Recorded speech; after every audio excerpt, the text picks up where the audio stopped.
Sandigan Bayan na i-raffle na mga kasong plunder at graft laban kina Senador Estrada at iba pa. Maabante sa balita si Abante reporter John Reese Calata. Reese. Wedge na iraffle na ng Sandigan Bayan ng plunder at graft cases laban kina Senador Gigoy Estrada at dating DPWH Secretary Manuel Bonoan. Didinggin ang kasong graft and corrupt practices laban kina Senador Estrada at Bonoan sa 2nd Division ng Sandigan Bayan.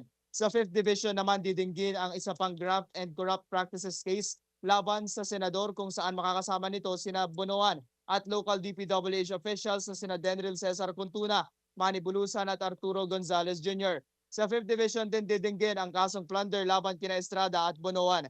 Naharap sa mga nabanggit na kaso ang mga naturang opisyal dahil sa pagkakasangkot sa maanomalyang flood control scandal. John Riz Galata, Abante.